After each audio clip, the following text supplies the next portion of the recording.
IndiGo దాని గురించి చెప్పాలంటే చాలామంది ఏమనుకుంటారు అంటే ఇది కేవలం ఇండిగో తప్పు అండ్ వాళ్ళు కావాలని చేశారు, లేకపోతే ప్రజల్ని పట్టించుకోలేదు, లేకపోతే ప్యాసింజర్స్ని పట్టించుకోలేదు అని చెప్పి అంటున్నారు. కానీ దీని వెనక చాలా పెద్ద ఒక ఒక హిస్టరీ ఉందని చెప్పి అనుకోవాలి.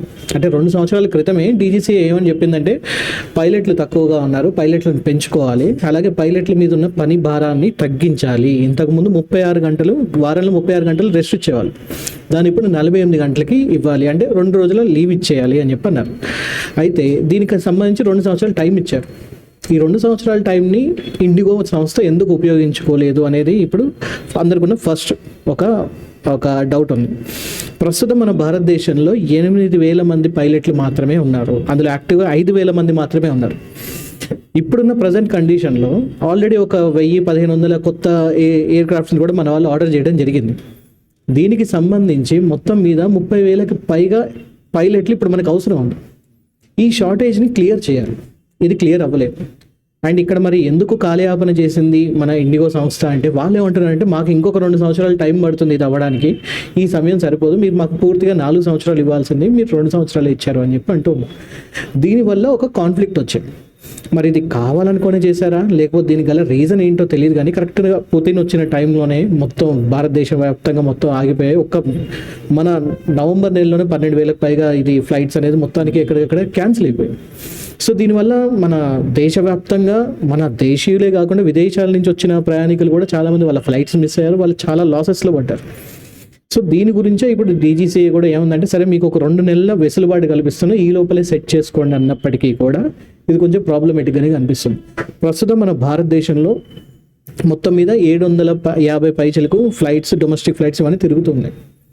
దీంట్లో 400కి పైగా కేవలం ఇండిగో సంస్థకి మాత్రమే గుత్తాధిపత్యం ఉంది. అంటే they are the leading one అనమాట. 63% వాళ్ళే ఇండియాలో మొత్తం ఈ ప్యాసింజర్స్ని తీసుకురావడం కమ్యూటింగ్ అంతా వాళ్ళ మీదనే ఉంది. సో అలాంటి పెద్దవాళ్ళు ఎలా కింద పడ్డారు అనేది ఇప్పుడు చాలామందికి ఉన్న ప్రశ్న. మిగతా స్పైస్ జెట్ కానీ, ఆకాశ ఎయిర్లైన్స్ కానీ, లేకపోతే ఎయిర్ ఇండియా కానీ, ఇంకా ఏవైతే చిన్న చితగా దగ్గర నుంచి పెద్ద వరకు అన్ని ఎయిర్లైన్స్ ఏవైతే ఉన్నాయో వాళ్ళందరూ దీన్ని ఆల్రెడీ 90% దీన్ని కవర్ చేసుకున్నారు. కానీ ఇండిగో మాత్రమే ఎందుకు వెనుకబడింది? ఇది కావాలని చేశారా, తెలియక చేశారా, లేకపోతే దీని వెనక కాన్స్పిరసీ ఉందా అని కూడా చాలామంది అంటున్నారు. ఇంకొంతమంది ఏమంటున్నారంటే దీన్ని ఒక పెద్ద కార్పొరేట్ సంస్థకి ఇండిగోని డైల్యూట్ చేయాలని చూస్తున్నారు కావాలని, అందుకోసం ఇలాంటి ఒక ప్రెషర్ పెట్టారు. ఎందుకంటే ఇండిగో చాలా పెద్ద సంస్థ, వాళ్ళకి ఇవన్నీ చేయాలంటే కొంచెం కష్టం అని చెప్పి అంటున్నారు.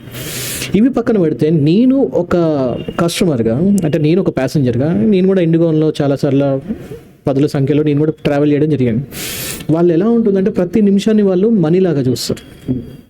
అంటే ఒక ఫ్లైట్ ఇప్పుడు 7:52 టేక్ ఓవర్ అవ్వాలంటే వాళ్ళు 7:50 తీసుకెళ్తారు, ఎందుకంటే ఫిల్ అయిందా, టైం వేస్ట్ అవ్వద్దు అంటారు. మీరు నార్మల్ ఫ్లైట్స్లో చూసుకుంటే ఇండిగో ఫ్లైట్స్లో ఎప్పుడైనా కూడా సీటింగ్ అనేది చాలా సన్నగా ఉంటుంది, దగ్గరగా ఉంటుంది, ఇరుగ్గా ఉంటుంది. అందుకే వాళ్ళు కొంచెం ప్రైస్ తక్కువ చేసి ఎక్కువ మందిని తీసుకెళ్లే కెపాసిటీని పెట్టుకుంటారు. సో దానివల్ల ఏంటంటే వాళ్ళు ఎక్కువ డబ్బులు జనరేట్ చేస్తూ ఉంటారు. అండ్ ప్రతిరోజు వీలైనంత వరకు ఎక్కువ సర్వీసెస్ తిప్పాలి. అంటే ఒక రోజులో ఒక ఫ్లైట్ కనుక ఒక 30 సార్లు అది ఎక్కువ, ఒక 30 సార్లు ఒక్కొక్క నిమిషాన్ని సేవ్ చేస్తే వాళ్ళు ఇంకొక ఫ్లైట్ సర్వీస్ అనేది నడపచ్చు. సో వాళ్ళ థింకింగ్ కెపాసిటీ ఎలా ఉంటుంది. సో అందుకోసమే వాళ్ళు ఎప్పుడు మనీ కొంచెం తగ్గించి ఎక్కువ రౌండ్స్ తిప్పాలి అన్న ఆలోచనతో ఉంటారు. అండ్ దీనివల్లే ఇండిగో ఎప్పుడైనా కూడా డబ్బుల గురించి ఆలోచిస్తుంది తప్పితే ప్రజల గురించి ఆలోచించట్లేదు అని చెప్పేసి అంటూ ఉంటారు. మనం చూస్తూ ఉంటాం చాలామంది ఇండిగో మీద చాలా కంప్లైంట్స్ కూడా ఇస్తూ ఉంటారు. సో ఇలాంటి టైంలో అయినా కూడా ఇండిగో ఎందుకు అంతలాగా పైకి వచ్చింది అంటే దానికి ఉన్న ఒకే ఒక రీజన్ ఏంటంటే వాళ్ళకి ఎక్కువ ఫ్లైట్స్ ఉండడం. ఈవెన్ దో ఒకవేళ ఇవాళ నేను ఇండిగో మీద నాకు కోపం వచ్చినా కూడా నెక్స్ట్ టైం కూడా నేను ఇండిగోనే తీసుకోవాలి, ఎందుకంటే వాళ్ళు ఇచ్చే ప్రైస్ వేరే వాళ్ళు ఇవ్వలేకపోతున్నారు. సో ఇది జరుగుతుంది.